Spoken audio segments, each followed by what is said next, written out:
یہ کہانی ہے ایک غریب موچی کی جو اپنی بیوی کے ساتھ ایک چھوٹے سے گاؤں میں رہا کرتا تھا۔ اس کو گاؤں میں کوئی کام نہیں ملتا تھا۔ اب اس کے پاس اناج خریدنے کے لیے بھی کوئی پیسہ نہ تھا۔ ایک دن اس نے فیصلہ کیا۔ اس نے اپنی بیوی سے کہا، اب میں اور یہاں نہیں رہ سکتا، مجھے یہاں کوئی کام نہیں ملتا، مجھے اپنی قسمت اب شہر جا کر آزمانی چاہیے، شاید مجھے شہر میں کوئی اچھا کام مل جائے۔ موچی ایک بڑے شہر پہنچ گیا۔ یہ گلی گلی گھومتا آواز لگاتے ہوئے، اور یہ آواز لگا کر کہتا، نئے جوتے بنوا لو، نئے جوتے بنوا لو، یا پھر پرانے جوتوں کو نئے جوتوں میں تبدیل کروا لو۔ اور یہ موچی گلی گلی جا کر اسی طرح آواز لگاتا۔ پہلے دن تو اس موچی کو کوئی کام نہیں ملا۔ اگلے دن پھر وہ بڑے شہر کی سڑکوں پر گھوما آواز لگاتے ہوئے، اور ایک بوڑھی خاتون نے اس موچی کو اپنے پاس بلایا اور اس سے کہنے لگی، ارے موچی، یہاں آ کر میرے جوتوں کی مرمت کر دو۔ جی کیوں نہیں محترمہ۔ اور اس موچی نے اس خاتون کے دروازے کے آگے بیٹھ کر اس کے جوتے مرمت کر دیے۔ یہ لیجئے محترمہ، آپ کے جوتے تیار ہیں۔ یہ خاتون اس سے پوچھنے لگی، کتنے پیسے؟ یہ موچی اس سے کہنے لگا، صرف ایک تانبے کا سکہ۔ اس نے پیسے لیے اور وہاں سے چلا گیا۔ جیسے ہی یہ اگلی گلی میں داخل ہوا، ساتھ ہی اسے ایک اور خاتون نے آواز دی، اور وہ اسے اپنے جوتے مرمت کرنے کے لیے کہنے لگی۔ موچی نے یہ جوتے مرمت کیے، پیسے لیے اور یہاں سے چلا گیا۔ آج میں نے یہاں سے کچھ پیسے کما لیے ہیں، اگر میں اسی طرح پیسے کماتا رہا تو بہت جلد میں اپنے لیے ایک گدھا خرید لوں گا۔ اس نے بہت محنت سے کام کیا اور کچھ دنوں بعد اس نے 4 سونے کے سکے کما لیے تھے۔ ان میں سے 2 سکوں کا اس نے گدھا خریدا اور گھر واپس آنے کا فیصلہ کیا۔ اگلے دن اس نے اپنا سارا سامان باندھا اور اپنے گھر کی واپسی کے لیے نکل پڑا۔ اپنے راستے میں سے اسے ایک جنگل سے گزرنا پڑا، جہاں اس نے چوروں کا ایک گروہ دیکھا۔ یہ موچی بیچارہ ان چوروں سے بہت ڈر گیا تھا۔ یہ اللہ سے دعا کرنے لگا، یا اللہ مجھے ان چوروں سے بچا لو، یہ میرا سارا پیسہ لے جائیں گے اور میں پھر سے غریب ہو جاؤں گا۔ موچی بہت دانش مند تھا۔ اس نے ہمت نہیں ہاری اور ایک منصوبہ بنایا۔ اس نے ایک سونے کا سکہ گدھے کے گلے میں باندھ دیا اور آگے بڑھنے لگا۔ چوروں نے اسے پکڑ لیا اور اسے کہنے لگے، اپنا سارا پیسہ نکالو، چلو جلدی کرو۔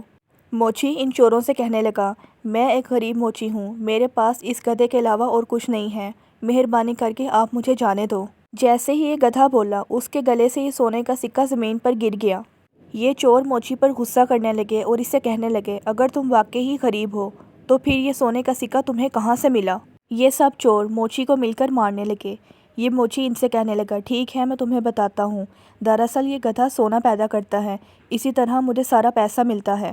چوروں کا سردار اس سے کہنے لگا، ٹھیک ہے، تم یہ گدھا ہمیں بیچ دو، پھر ہم تمہیں جانے دیں گے۔ موچی بولا، نہیں، بالکل نہیں، اگر یہ گدھا میں تمہیں بیچ دوں گا تو پھر میرے پاس کچھ نہیں بچے گا۔ چوروں کا سردار سوچنے کے بعد بولا، ہم تمہیں اس گدھے کے لیے 50 سونے کے سکے دیں گے۔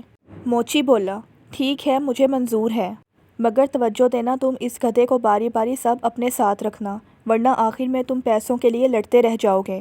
موچی نے گدھا بیچ دیا اور گھر واپس آ گیا۔ وہ بہت خوش تھا کہ اسے سونے کے سکے ملے تھے۔ ان پیسوں سے اس نے ایک پولٹری فارم خریدا، اور ادھر چور بھی اپنے اڈے پر پہنچ گئے تھے اپنے ساتھ گدھے کو لے کر۔ یہاں چوروں کا سردار کہنے لگا، اس گروہ کا سردار ہونے کے ناطے سب سے پہلے اس گدھے کو میں اپنے ساتھ رکھوں گا۔ چوروں نے اپنے سردار کا حکم مانا، اور اس رات یہ سردار اس گدھے کے ساتھ اکیلا سویا۔ وہ آنکھ کھلتے ہی سارا پیسہ لے لینا چاہتا تھا۔ اگلی صبح جب وہ سو کر اٹھا تو اس نے دیکھا کہ گدھے کے آس پاس تو کچھ نہیں ہے۔ اس نے دوبارہ گدھے کے آس پاس دیکھا، مگر اسے کچھ بھی نہ ملا۔ اسے علم ہو گیا کہ انہیں اس موچی نے بیوقوف بنایا ہے۔ اسی دوران ایک اور چور وہاں پر آیا اور آ کر اپنے سردار سے پوچھنے لگا، سردار، آپ کو کتنا سونا ملا ہے، مجھے بتائیے، اس گدھے نے کتنے سونے کے سکے پیدا کیے؟ سردار کہنے لگا، تمہیں خود اس بات کا پتہ چل جائے گا جب آج رات تم اس گدھے کو اپنے پاس رکھو گے۔ سردار نے کسی سے کچھ نہیں کہا، کیونکہ وہ اس بات کا یقین کر لینا چاہتا تھا کہ اس نے اس کام میں کوئی غلطی نہیں کی۔ اور ایک ایک کر کے سبھی چوروں نے گدھے کو اپنے پاس رکھا، پر ان میں سے کسی کو کچھ نہیں ملا۔ پھر سب سمجھ گئے کہ انہیں موچی نے بیوقوف بنایا ہے۔ چوروں کے سردار نے سب چوروں کو اکٹھا کیا اور ان سے کہنے لگا، اس موچی نے ہمیں بیوقوف بنایا تھا، ہم اسے ضرور سبق سکھائیں گے۔ دوسرا چور کہنے لگا، اس نے ہمیں یہ معمولی گدھا 50 سونے کے سکوں میں بیچ دیا، ہم اس سے اپنا پیسہ واپس لیں گے اور ہم سے دغا کرنے کی جرات میں ہم اسے سزا دیں گے۔ یہ سب چور موچی کے گھر کی طرف نکل پڑے۔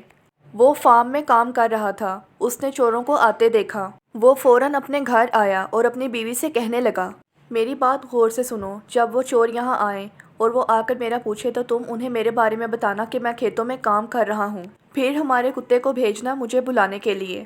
یہ کہہ کر وہ اپنے گھر کے پیچھے چھپ گیا۔ کچھ دیر کے بعد چور وہاں آ پہنچے۔ چوروں کا سردار موچی کی بیوی سے کہنے لگا، وہ موچی کہاں ہے؟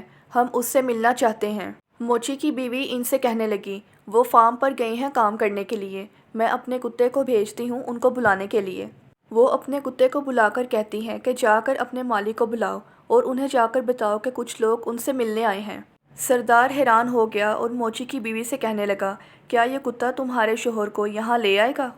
موچی کی بیوی نے جواب دیا، جی ہاں، کیوں نہیں، جب بھی مجھے کوئی کام ہوتا ہے یا میں نے اپنے شوہر کو کوئی پیغام بھجوانا ہوتا ہے تو میں اسی کتے کو بھیجتی ہوں، یہ جا کر میرے شوہر کو ہر بات بتاتا ہے۔ جب چور موچی کی بیوی سے بات کر رہے تھے تو اسی وقت موچی وہاں آ پہنچا۔ اوہ، تو آپ آئے ہیں، مجھے میرے کتے نے بتایا کہ آپ مجھ سے ملنا چاہتے ہیں۔ چور زور زور سے چلانے لگا اور اسے کہنے لگا، ہمیں اس گدھے سے کچھ نہیں ملا، تم نے ہمارے ساتھ جھوٹ بولا اور ہمیں دھوکہ دیا۔ موچی ان سے کہنے لگا، مجھے یقین ہے کہ تمہیں لازمی کوئی غلط فہمی ہوئی ہے، آج جو کچھ بھی میرے پاس ہے وہ سب کچھ میرے گدھے کی وجہ سے ہی ہے۔ چوروں کا سردار موچی سے کہنے لگا، ٹھیک ہے، ہمیں یقین ہے، لیکن تمہیں یہ کتا بھی ہمیں دینا ہوگا۔ موچی کہنے لگا، نہیں، بالکل بھی نہیں، میں اس کتے کو ہرگز نہیں بیچ سکتا۔ چور کہنے لگا، ہم اس کتے کے لیے تمہیں 40 سونے کے سکے دیں گے، بولو تمہیں منظور ہے؟ موچی نے جب یہ رقم سنی تو وہ کتا بیچنے کے لیے راضی ہو گیا۔ چوروں نے اس کتے کو ساتھ لیا اور یہاں سے چلے گئے۔ جب وہ غار میں پہنچے تو چوروں کا سردار اپنے چوروں سے کہنے لگا، سب سے پہلے اس کتے کو میں اپنے ساتھ رکھوں گا۔ دوسرے چوروں نے اس کا حکم تسلیم کیا اور یہاں سے چلے گئے۔ سردار نے اپنی بیٹی کو اپنے پاس بلایا اور اسے کہنے لگا، میں کام کے لیے باہر جا رہا ہوں، جب بھی مجھ سے کوئی ملنے آئے مجھے پیغام دینے کے لیے اس کتے کو میرے پاس بھیج دینا۔ کچھ دیر کے بعد ایک آدمی وہاں آیا تو وہ اس کی بیٹی سے کہنے لگا کہ سردار کو یہاں بلائے۔ آپ تھوڑی دیر انتظار کیجیے، میں ابھی ان کو بلاتی ہوں۔ اور یہ فوراً سے کتے کو کہتی ہے کہ جاؤ، ابو کو فوراً یہاں بلا کر لاؤ، ان سے جا کر کہو کہ کوئی ان سے ملنے آیا ہے۔ یہ کتا فوراً یہاں سے بھاگا، بجائے وہ سردار کے پاس جانے کے سیدھا موچی کے گھر آ گیا۔ جب چوروں کا سردار گھر واپس آیا تو اس نے آ کر دیکھا وہاں وہ کتا موجود نہیں تھا۔ اسے معلوم ہو گیا تھا کہ اس کا کتا یقیناً موچی کے پاس یعنی اپنے مالک کے پاس چلا گیا ہوگا۔ چور موچی کے پاس آ کر اسے کہنے لگا، کیا تمہارا کتا واپس تمہارے پاس آیا ہے؟ موچی کہنے لگا، ہاں، وہ میرے پاس ہی ہے، کیونکہ اسے میری یاد آ رہی تھی، اسے تھوڑا وقت چاہیے، آخر کار وہ آپ کو اپنا مالک تسلیم کر لے گا۔ سردار کتے کو اپنے ساتھ واپس لے آیا اور اس نے اسے اگلے دن اپنے ایک ساتھی کو دے دیا۔ یہ کتا ایک ایک کر کے سب چوروں کے ساتھ رہا، پر ہر دن وہ اپنے مالک موچی کے پاس آ جاتا۔ سب چوروں کو یہ پتہ چل گیا تھا کہ ایک بار پھر سے موچی نے ان سب کو بیوقوف بنایا ہے۔ انہوں نے آپس میں مشورہ کیا۔ چوروں کا سردار کہنے لگا، اس مرتبہ ہم بیوقوف نہیں بنیں گے، میں اس موچی کو سبق سکھا کے رہوں گا۔ سب چور موچی کے گھر پہنچ گئے۔ اس مرتبہ انہوں نے موچی کی دلیلوں کو نظر انداز کیا۔ انہوں نے اس موچی کو ایک بورے میں ڈالا اور اسے لے کر یہاں سے چلے گئے۔ موچی چپ چاپ اس بورے میں لیٹا رہا۔ یہ چور راستے میں ایک چرچ کے پاس سے گزرے۔ ان چوروں میں سے ایک چور بولا، سردار، بہت گرمی ہے، چلو کچھ دیر اس چرچ میں آرام کرتے ہیں، ہم اپنے کام کے لیے شام کو نکل جائیں گے۔ انہوں نے موچی کے بورے کو وہاں پھینک دیا اور سب چرچ میں چلے گئے۔ یہ چرچ ایک پہاڑ کی چوٹی پر تھا۔